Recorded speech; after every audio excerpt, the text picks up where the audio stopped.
Good afternoon. Ahlan wa sahlan, dear parents, dear viewers, whoever you are, maybe the general public. This is Nawal Hamadeh. I'm actually representing Hamadeh Education Services, Superintendent of the 4 academies: Star International Academy, Universal Academy, Universal Learning Academy, as well as Noor International Academy. We want to welcome you to this show. We have with me Dr. Ali Bazzi. Welcome, Dr. Bazzi. Good afternoon, everyone. Good afternoon, Ms. Hamadeh. Both of us are here to talk to you about the plan preparedness for the school opening, or actually the return of students to the in-school instruction, where we're at with that and what we're doing about it, and whether we will be, and what are the steps. So I'm sure many of the families may have questions. Some of our staff may have questions. We're communicating with our staff directly and also with the parents. We're trying to keep you updated. In the last letter that we sent out to you, we asked that the parents to please go ahead and take a survey. In the survey, it will identify the parents' interest, whether they wish to continue to have their kids enrolled in the 100% virtual learning, or if they are ready to go ahead and send their kids to the in-school instruction. With that, we have offered the two options, two enrollments. You choose one of them, that is 100% instruction via virtual learning, or the other option would be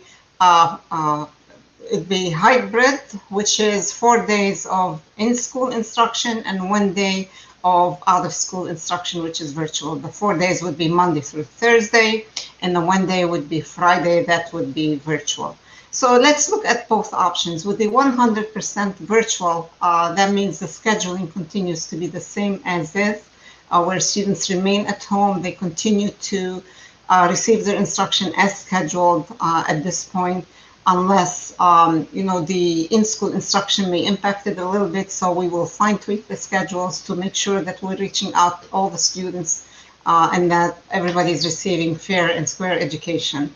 Let's talk about the in-school instruction, what it would be like. So we said earlier it would be Monday through Thursday, regular schedule. So the attendance would be from 7:55 a.m. till 3:30 p.m. And how would the scheduling go? Of course, I'm going to leave that discussion up to Dr. Bazzi. He will elaborate more about that.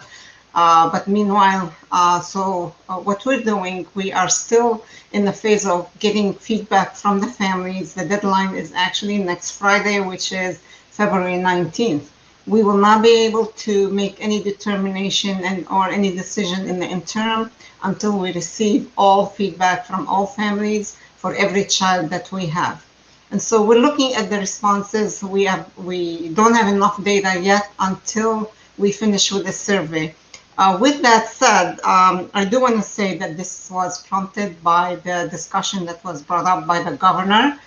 She would like to see that all students return to school. Now, whether this is practical or not, of course, when we make decisions here at Hamadeh Educational Services, it is not a matter of my decision or Dr. Bazzi's decision or the board decision alone, or this is a collaborative effort. So we make sure that we take every stakeholder that is involved, that is engaged, that is impacted in the, in the process. This is how this informs our decision making. So we make sure we are respectful to everybody. We may not, make the decision that would be 100% acceptable by everybody, but at least based on what we would think would be the healthiest decision for all. And so when we make those decisions, just keep in mind we have to take into account, number one, the safety of the students, regardless of anything. It's the safety of the students as well as the safety of our dear staff. And so, with that, like we said, safety is number one. We do have to collect data also from the health department. The health department does provide guidance to the schools as far as the risk factor within the area, within the Wayne County, or if it's in Macomb, Macomb County, and wherever the staff may be coming from, also those surrounding counties, we look at that data. And so at this point, since the majority of our students come from the Wayne County, for the Wayne County schools, the Star International Universal Learning, These belong within the Wayne County. Noor International is within the Macomb County. We look at the factors as well. For the Wayne County, the risk factor is still very high. So does that mean students will be able to go back to school tomorrow or next week? No, that's too soon. So we want to make sure the risk factor is still manageable. It is not high risk, because what's the use of going back to in-school instruction when we know wholeheartedly that's going to jeopardize the safety of our staff and students, and we may end up going back virtual. We're not going to play games here. We're not going to, go zigzag back and forth. So we want to make sure when we make that decision, it's a solid decision, that it is in the best interest of all. What does that translate to? So should we have the majority of parents choose to send their kids to school? Of course, those who choose for virtual will be scheduled to be virtual regardless of what the decision may be. And those who wish to have their kids going to in-school instruction, these we will be looking at scheduling them for in-school instruction, possibly to make sure that we have arrangements made properly, it is organized, it is safe, it is within the guidelines of CDC. We have to look at the social distancing. We have to look at, making sure that all students will be required to wear masks. I think Dr. Bazzi will go over those rules and guidelines. So the decision is not going to be made hastily. It's not going to be made quickly. We have to allow enough time for parents to make arrangements. We have to allow enough time for our staff to make arrangements. Of course, our staff do have families, they have children, they have to make arrangements for them. We have to make sure everybody is ready. And I'm sure you understand the quality decisions that we make is what has really ended up with the results that we have, having students, with continued learning, making sure we're not missing out on their learning, making sure that we're doing the best job we're doing, not just, we're not just doing it for the heck of it. There's no politics in there. We don't make decisions based on politics. It's made based on the safety for all and making sure that everybody is included in that decision making. So we don't want to panic and make those decisions. We're trying to be very wise and very careful and very thoughtful in our processes. We're here also to answer your questions.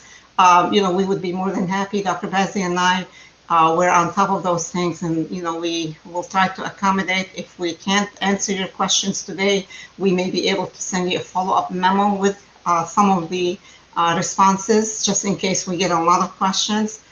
So we hope to be able to respond to the majority of the questions within this session, inshallah. I'd like to give the, Dr. Bazzi a chance to interact and also say a few words and to maybe address some of the things that may be on your mind ahead of time, and then we'll start with the Q&A sessions. Thank you so much. Dr. Bazzi. Thank you, Ms. Hamadeh. Thank you. You're welcome. So good afternoon, everyone. So before we get into in-person learning, I just want to make sure what we're doing now continues to stay with high fidelity, especially with virtual learning. I don't want anybody to assume, well, I'm just going to wait for in-person learning, then I'm just going to work on my schoolwork. Absolutely not. You need to continue with the virtual learning.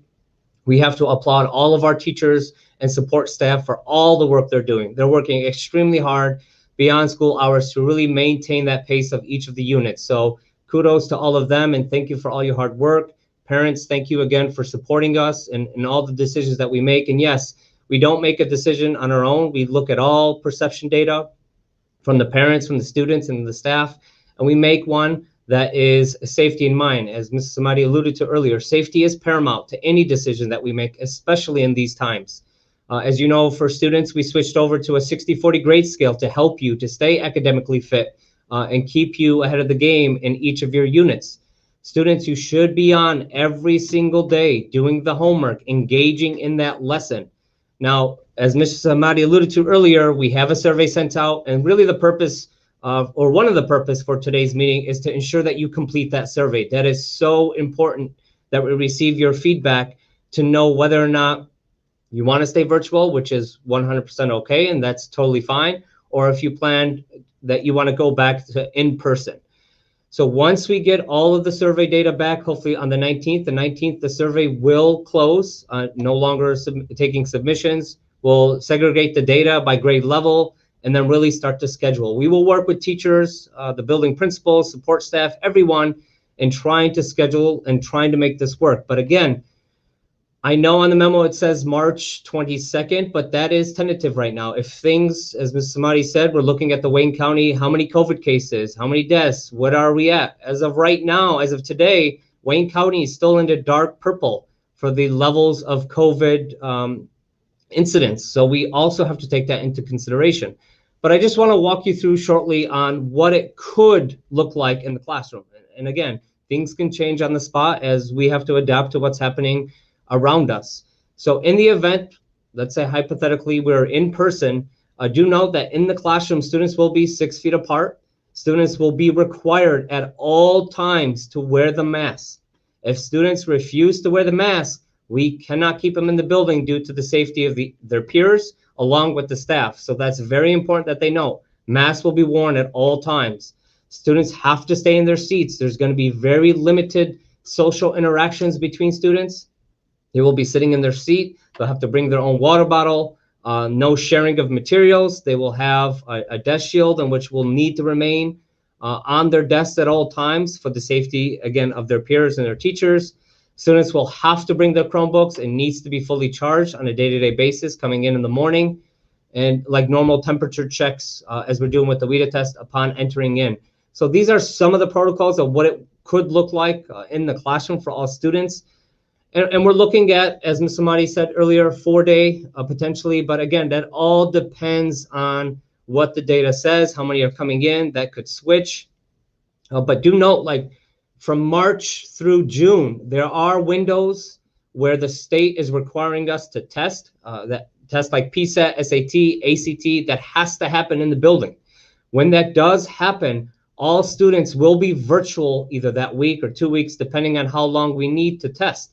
So there will be some changes throughout, come about April or May, where students will, even, let's say hypothetically we are in person, students will have to go back home and stay virtual until the assessment's over, because that's way too many students to bring into the building to have at one time, and it will break safety protocols. So just be on the lookout for that. There's a lot of variables at play here. This is not our rules.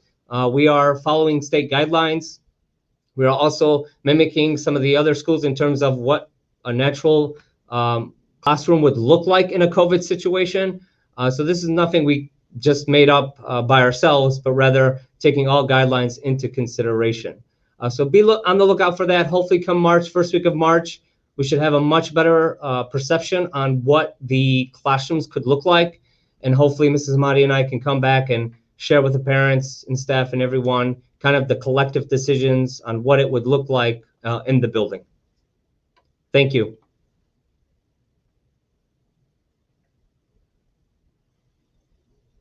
You're on mute, Mrs. Hamadeh. Yes. Thank you, Dr. Bazzi. So for now, we are actually starting the question session. So if you have any questions, so please send them our way. We would be more than happy to answer them. So we have a question coming. Is whether the same teachers, this is a great question. So the question is whether the same teachers for those students would be, teaching the students. So these are things we will be looking at as responses come back from the parents. Our goal is to assign the same teachers to the same students. However, there may be some instances where the same teacher may not be able to come in and offer the instruction to the student, either for logistic purposes or for some health reasons or whatever it may be. So we will try to accommodate to the best of our ability based on that aspect. So we have to balance the decision making between our staff and students. So still at this point, our staff, the majority of them do not feel comfortable in coming back, but we're working through the process. We have Wayne County Health Department had offered an opportunity for our staff to get the vaccine. So we have possibly about maybe 50% of our staff may be immunized, maybe a little less than 50%.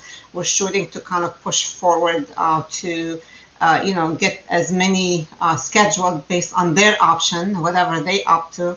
That's a decision that is voluntarily made by the staff. We will not require our staff to take the immunization. There's no institution that we are aware of that has mandated the vaccine. So Everybody has a free will to decide on their own whether they want to be vaccinated or not. So, but we are facilitating and making a schedule available to them through the health department based on what the health department is able to schedule for our staff. So far we've had last weekend, last Friday and Saturday, we're offering the vaccination. The Wayne County Health Department is offering the vaccination again on this Saturday, provided our staff have responded to the vaccine registration. This is only available to our staff. It's not available to parents. It's not available to students. So whatever the health department directs us to do, we are complying with that and trying to make it work. So of course, this is one of the questions that we will be responding more specifically when we do the scheduling and when we decide to have in-school instruction. And so there's another question that's coming up at the beginning of school year. You talk about the UV system. Yes, we did install UV systems in all of our HVAC systems within the buildings, except for Canton.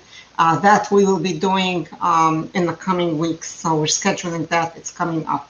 But the other buildings have been done completely. And so, so again, you know, thank you for the comments that are coming our way. We really appreciate the collaboration. We appreciate the support and your understanding. So understanding that safety is number one. It is, we have to make sure our students are okay and our staff are okay.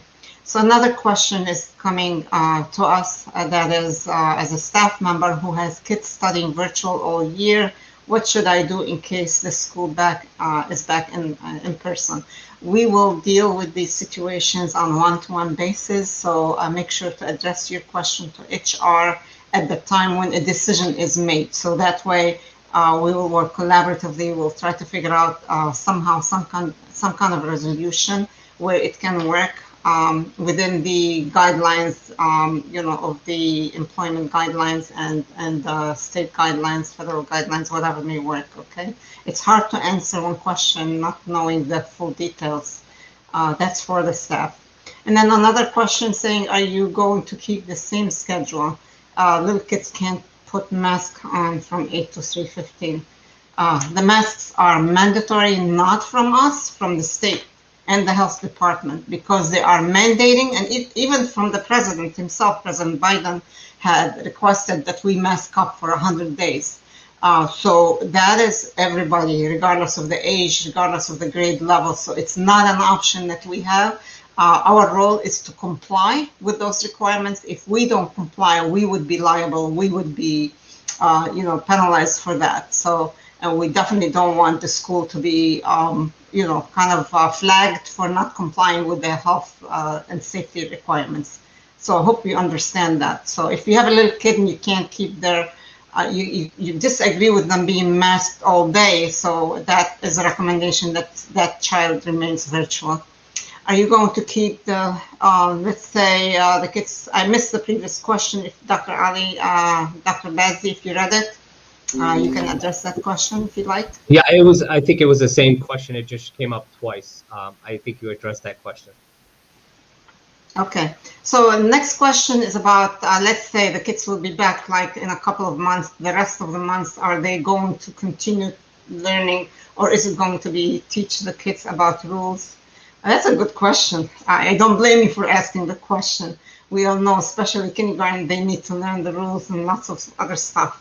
So education is education, teaching is teaching. So regardless, whether it's the rules or anything, but when we go back, if and when, inshallah, you know, this will happen, of course, the teacher has lesson plans, will continue with the curriculum. So there's a curriculum to teach. Nevertheless, if the teacher is not able to teach the curriculum, the teacher is going to step back a little bit and see what are the prerequisites to make sure that these kids will be learning. If that's what it takes to make sure there's a teaching and learning environment, then it's one of the strategies that the teacher will make that decision at that time. And so initially when they come back, definitely you have to set the expectations. Without setting the expectations, the students are not going to know what's allowed, what's not allowed. So that is preliminary. Is it going to take the rest of the year? No, I doubt it's going to take the rest of the year. And it all depends on the setting and then, number of students and how it would go. It should not be much of an issue, but there will be a heavy focus on finishing up the curriculum for the year, inshallah. And if we choose the kids to stay online, will they be with their teachers, and will the online learning will be the same as it is now? That's the goal. The goal is to push, to try to schedule, because we know the kids get attached to their teachers. That's a very important aspect. So the emotional and social aspects are critical to the learning of the students. And so we will push for that, and that's most likely it will happen. I cannot tell you the unexpected right now until we take a full look at the entire schedule, how many staff, how many students will be for each staff within the classroom, and we will make those decisions with feedback from teachers, and we will try to stay in the same kind of parameters where students will continue to have the same teachers. But there may be incidents where that could not be fulfilled due to the unavailability of that teacher for some reason, which typically happens anyway during the school year. These are abnormal situations. So where we can, we will, inshallah. Thanks for your efforts. We really appreciate you as well for thanking us. The two questions that you have, and Dr. Bazzi, feel free to step in. So I don't mean to take on all the roles. So this question is coming whether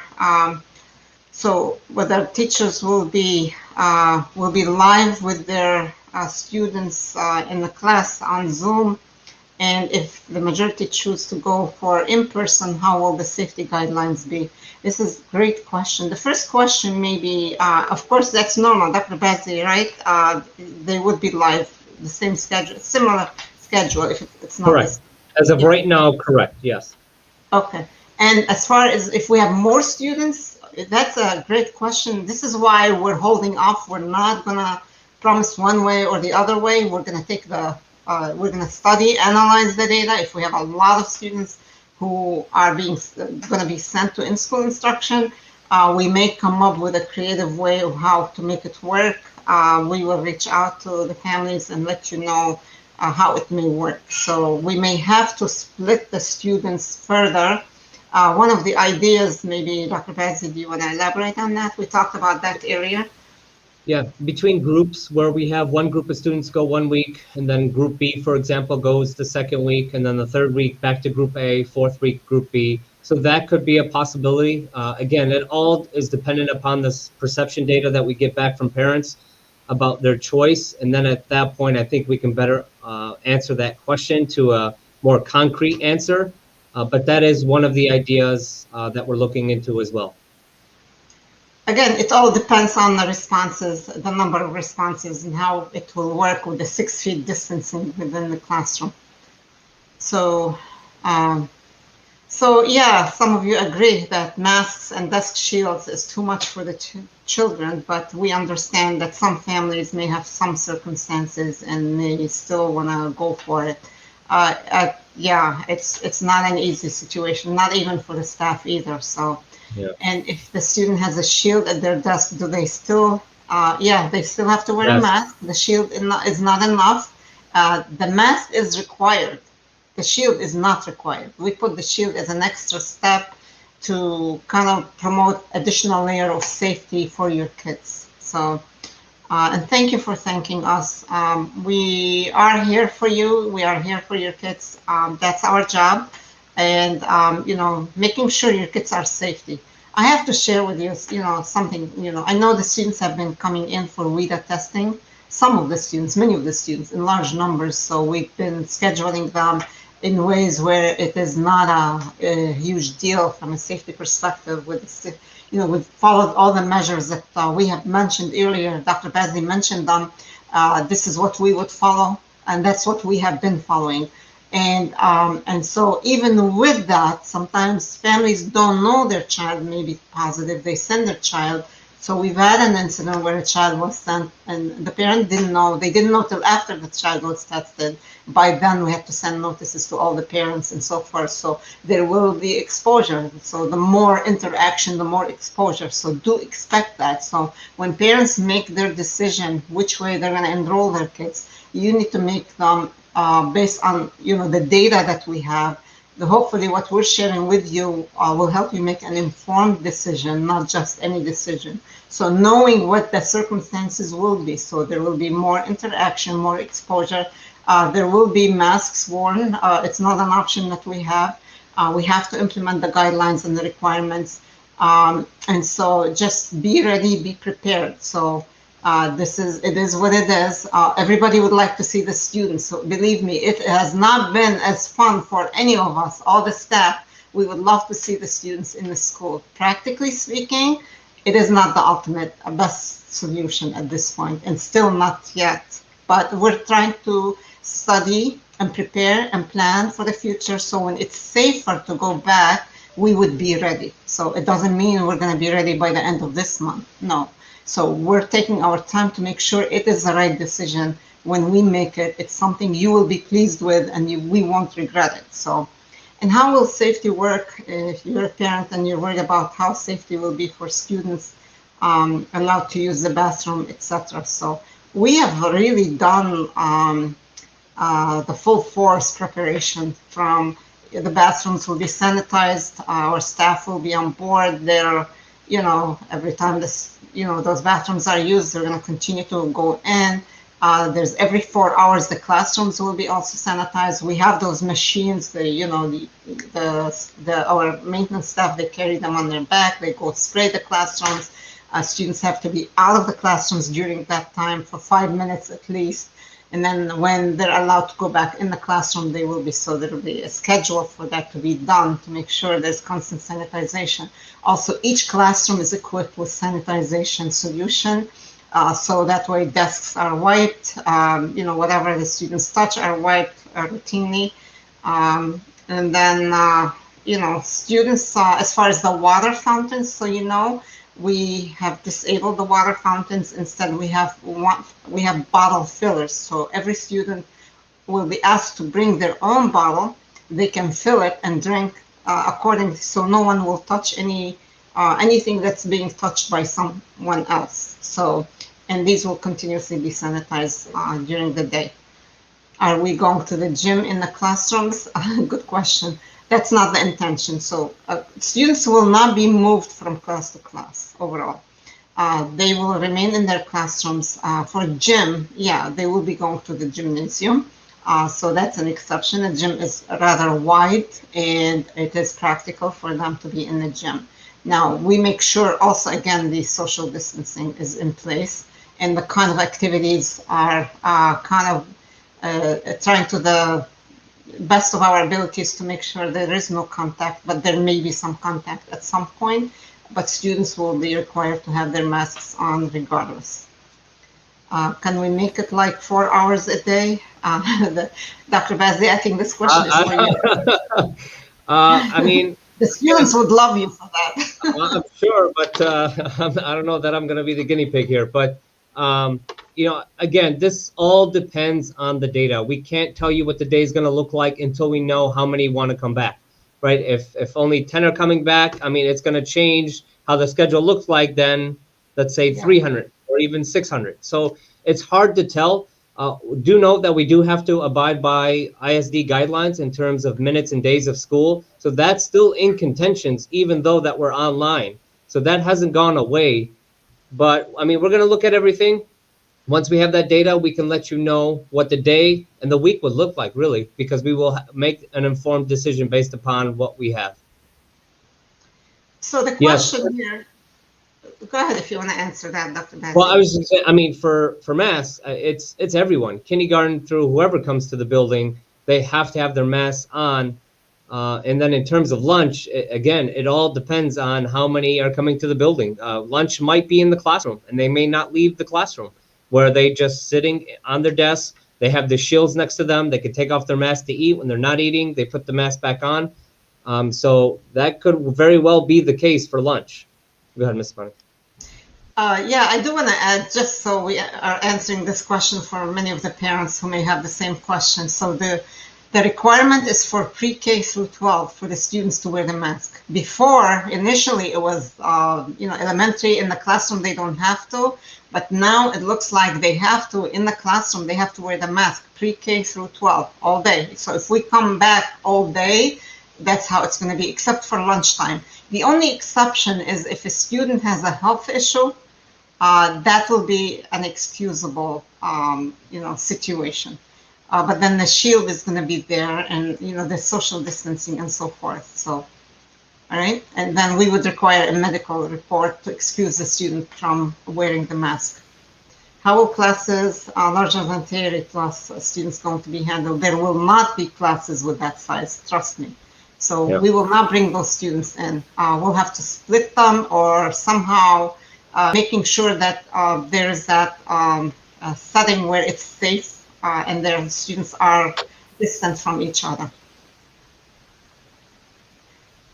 So the student is covered by a shield at their desk. Are they also required to wear? We answered this one. The Yes. mask is mandatory, okay, unless the student has a health issue. So it's not an option. The shield is an added layer of safety. It does not take away the requirement of wearing the mask. And if the children do return to class, will the time remain the same or shorter? Believe me, I think Dr. Bazzi elaborated on that, and then he mentioned that it all depends on the responses, how we will handle this. Let's say if all the parents want to send their kids back, that means 100%. Does that mean, we're going to have a full schedule like that? We may have to somehow split it in ways where, we're just making too many assumptions right now. It's too soon to answer this question.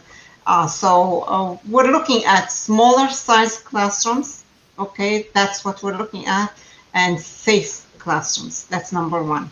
So with that said, we are definitely not going to schedule theory in the classroom at the same time in one session. No, probably if there is theory, it's going to be theory over a period of time, meaning 10 or 12 each time. That's how it would go. So that means the scheduling has to be different, and so we would be creative in how we schedule this within the time frame that is 7:55 to 3:30. So that way we don't have an extended day for our students. Okay, we're going to continue with WIDA testing. Dr. Bazzi, yours. Yes, that will continue back up on Monday for 5th and 6th graders who missed the WIDA test due to the weather climate. I believe it's the 22nd, but I will check. But continue to work with your building principal. Look out for the remind messages. WIDA testing continues on Monday until the academy is completely tested all of their students. So that won't stop. If we want our children to go to school, but then we change our mind to let them stay home, can that happen? That can happen, but the other way cannot happen. So if you want them, if you really regret and you really wish for them to stay home and continue with the virtual, we would allow that, but the other way around would not, because it's difficult to schedule the in-school. It's going to create a lot of confusion, but we hope that the change of mind is not going to kind of create an unstable scheduling. So it becomes very, very confusing for the teachers. They need to know who's coming in, who's not coming in. So it's preferable that you make your decision up front and not later on. So that's what we hope. So when you make your decision, make sure it's a firm decision, so you don't have to change your mind. But we may make an exception at that time if the child has to move back to virtual, especially if there's an illness or there's a reasonable excuse. We would be able to accommodate, but it would not be. A virtual cannot go back to in school once it's decided.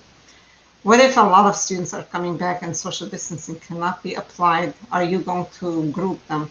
So we would group them from the beginning. So this is part of the decision making. So if we're not able to group them to accommodate that distancing, then we're going to come back to you. So we may look into phasing into. So instead of coming back all those grade levels, pre-K through 12, we may start with pre-K, K first. So we may eventually, we'll test it out, see how that's going. If it goes well, then we'll continue to add more grades. So that's something we're looking at as well. So, and again, the responses by the parents will help us in the decision making and the number of students who may be, interested in coming back would also help us in all of this. We're looking at the beginning with the elementary, moving up to upper grades. We're not sure how far and how fast we will go. And again, the responses. And I'm glad the parents continue to complete the survey. Very important that every parent completes a survey for every student, not just one of the students. It's all the children. So if you have 5 children, as an example, you have to complete 5 surveys, one for each child. Each survey is for one individual child. So please complete those surveys. Make sure we get all the responses. Our goal is to get 100% response. So whether you choose virtual or you choose in school, still we need to see the responses, whether, for all those options. Your cooperation is really truly appreciated. When the classes will be sanitized if the students are going daily. So there's a schedule, depends on the grade level and so it's a schedule. Each has a different schedule. So cannot give you, it'll be during the day, within the 4-hour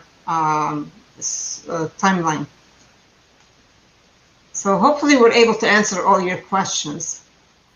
يعني ممكن تفتح المدرسة طبعا ممكن تفتح إن شاء الله يعني دعائنا إنه تفتح المدرسة. So the question was, you really believe the school will open? We're always hopeful. There's always hope. You never know. We have faith it'll open, and then the date to go back will be determined based on the plan.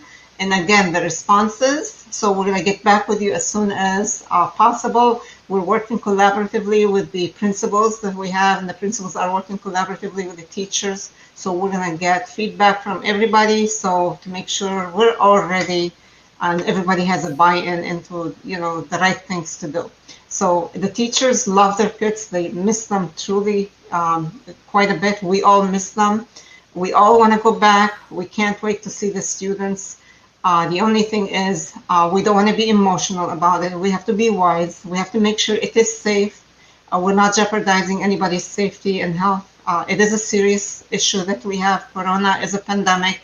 It is serious.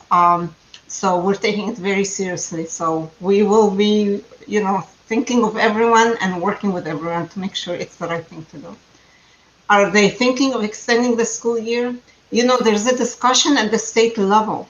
That's not a decision we would make. So it's a state decision. There's a discussion at the state level by the state, the governor, the Department of Education. They're looking at possibly extending the school year, which means, having additional days. Right now, the number of days that are required are 1,098 days. So we have enough days in our calendar to cover the extension probably. But if it goes beyond what we have already, then it is, again, it's a state issue. We receive our funding from the state and we have to comply with the requirement in order for us to continue to receive the funding. So when we learn those things, I'm sure you'll know about them from the media. We will also right away send you a correspondence to let you know. What about summer school? What would it look like?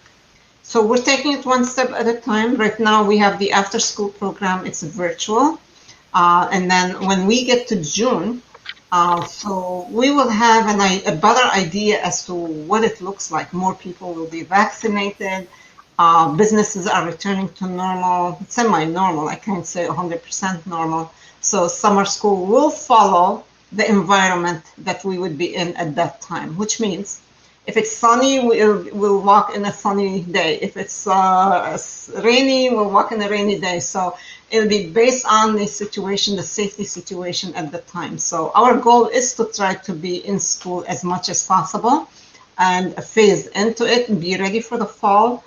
We have a strong feeling about the fall. Inshallah, at that time we'll be all ready. We'll all be sold in on the idea. It'll be safer. The number of cases will significantly cut down at the hospitals or, everywhere else.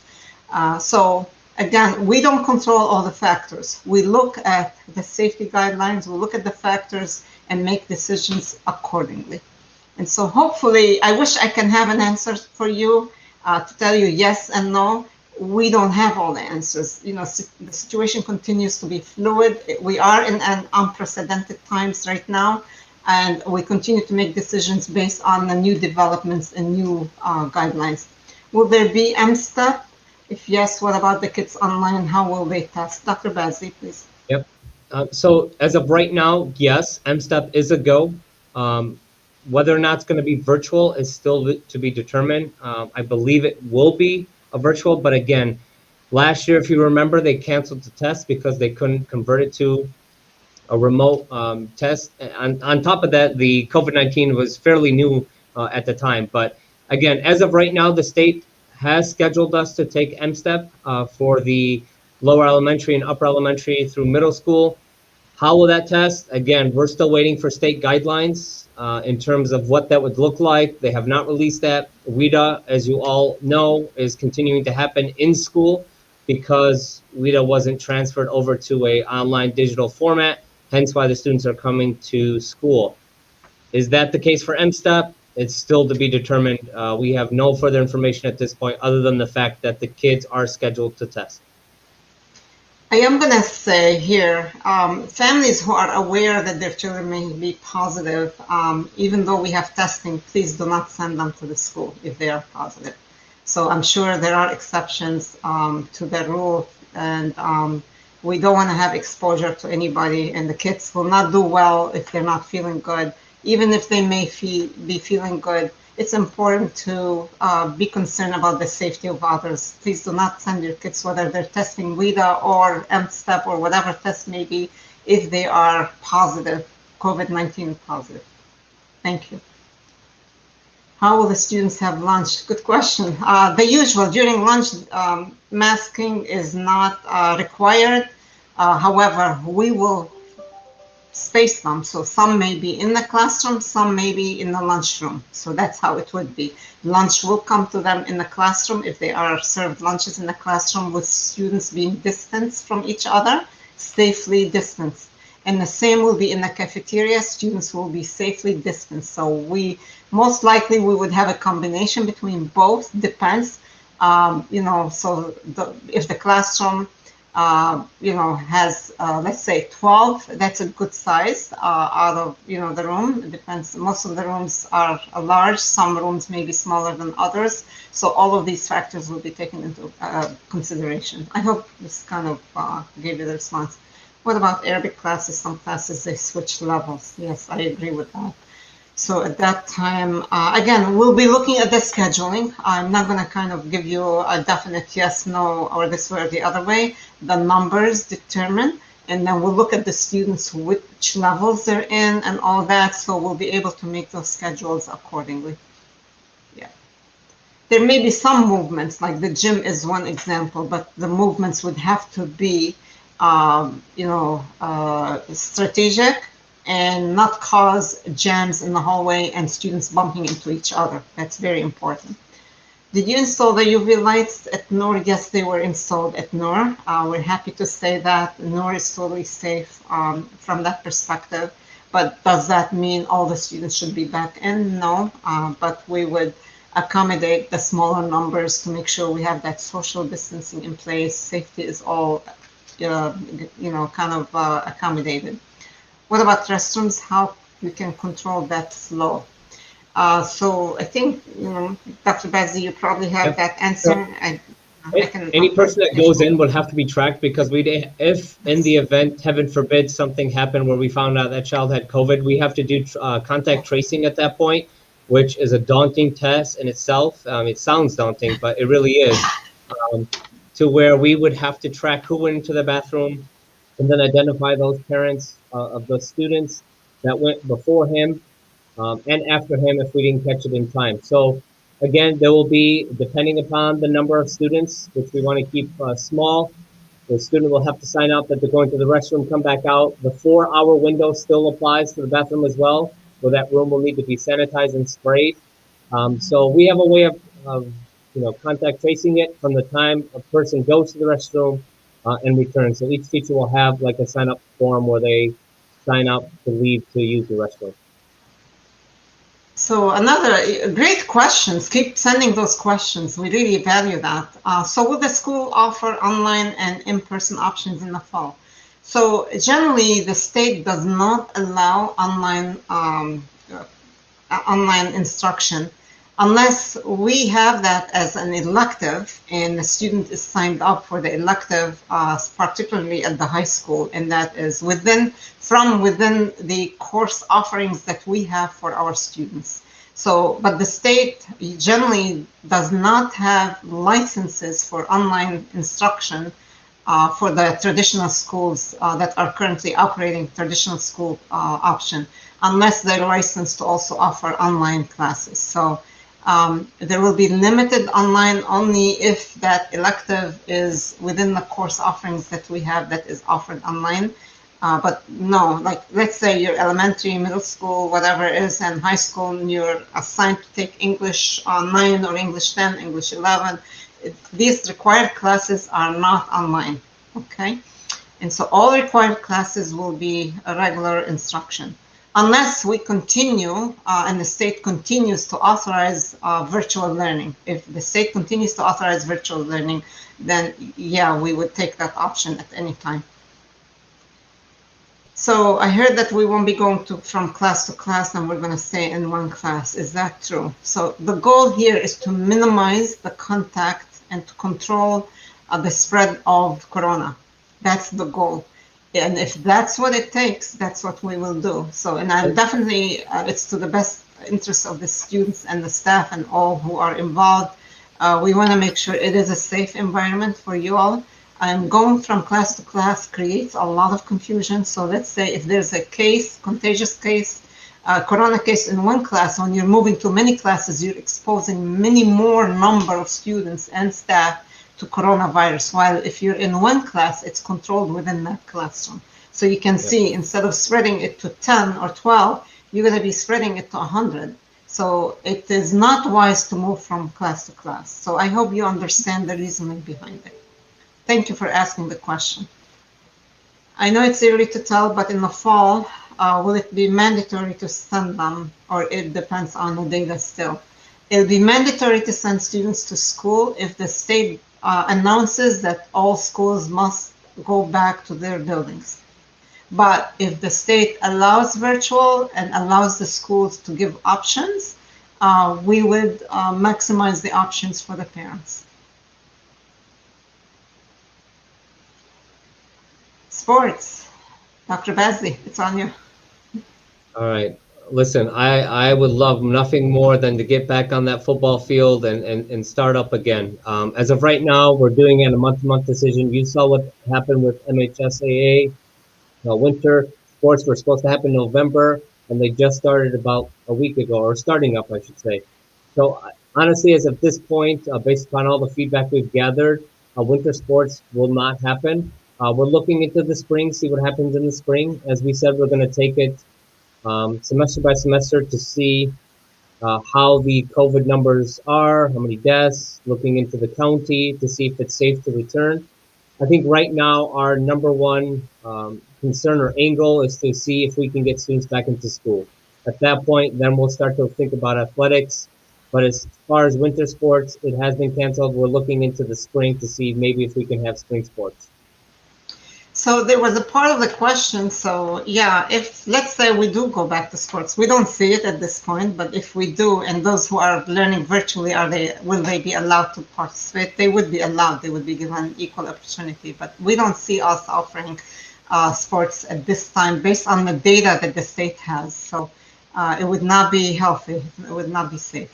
The question here, are we going, I'm sorry, if we can go back to the question, I missed that. Are we going to start, beyond the sports, the next one, I'm sorry. Yeah, what if someone gets COVID, will the school shut down? So we will look at the data and see where the contact is. If the contact has been through the school-wide, then we would shut down. But if the contact is limited to a small area, we would only close down that small area. And that's about it. So again, we have to immediately assess the situation, see where the spread may have been, if there was a contact beyond the classroom, and make a determination on what areas will need to be closed.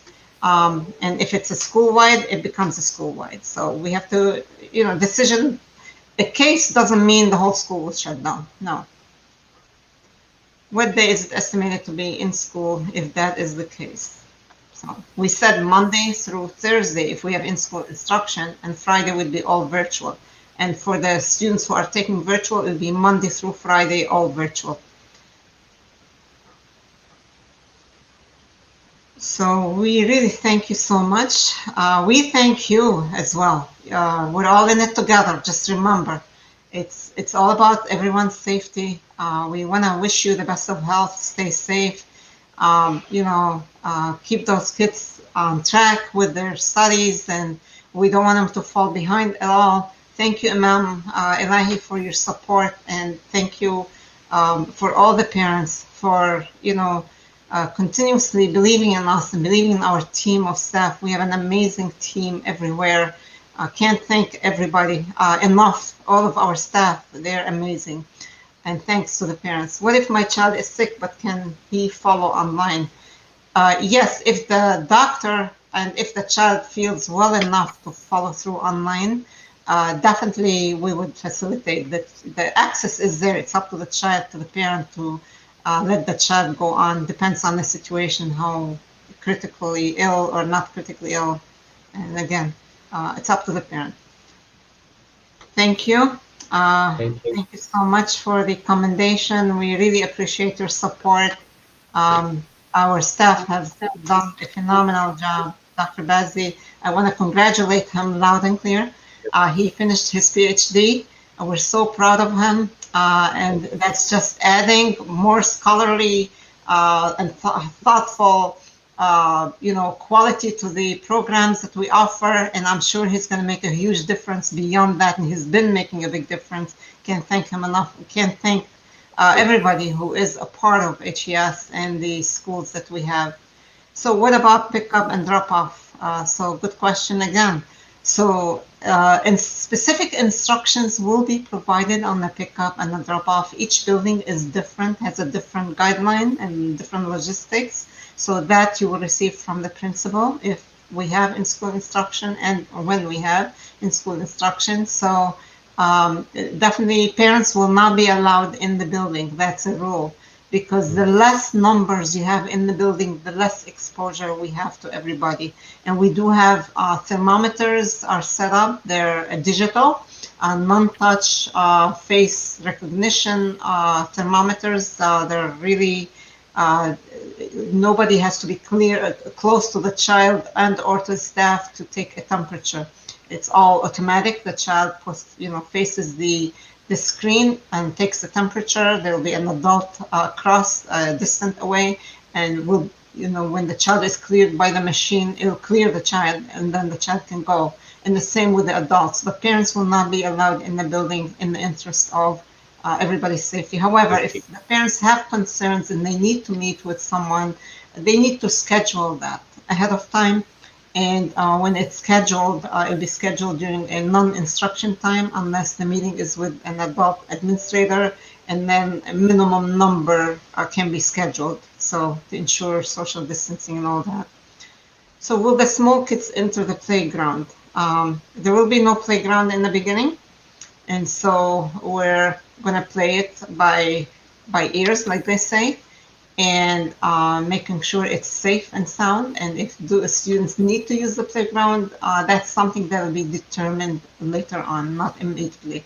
Luckily, the weather is on our side, so definitely we're not going to do that while the snow weather is there. Will immunization become mandatory? Immunization is not mandatory to the adults. So we know that we're not physicians, we're not doctors, and we're not the experts on that. So that is something that the state will determine. We don't know. There are different opinions on the vaccines. Some are in favor, some are not.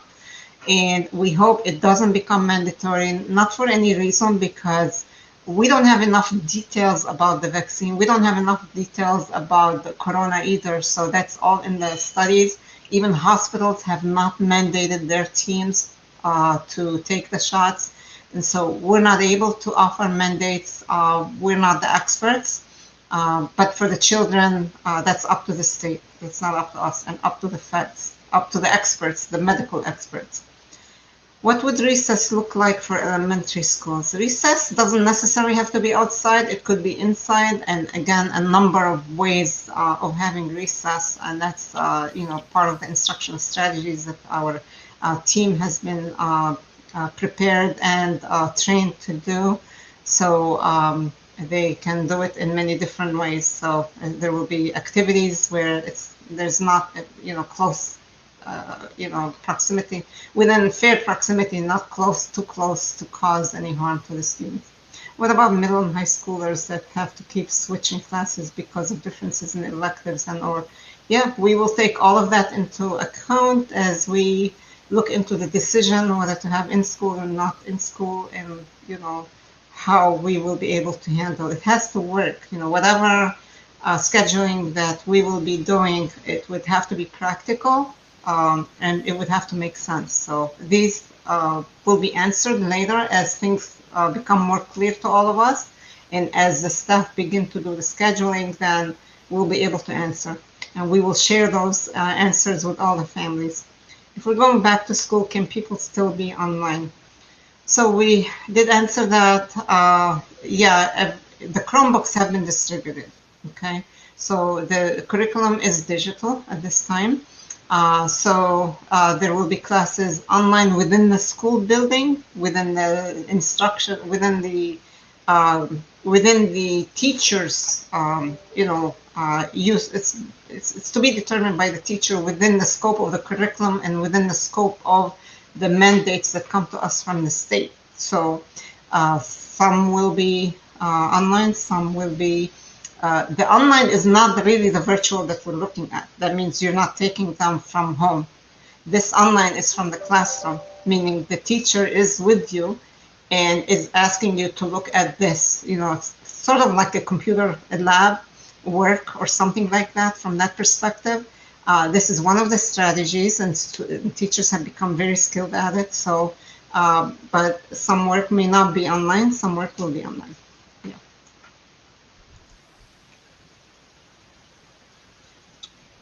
Congratulations, Bazzi.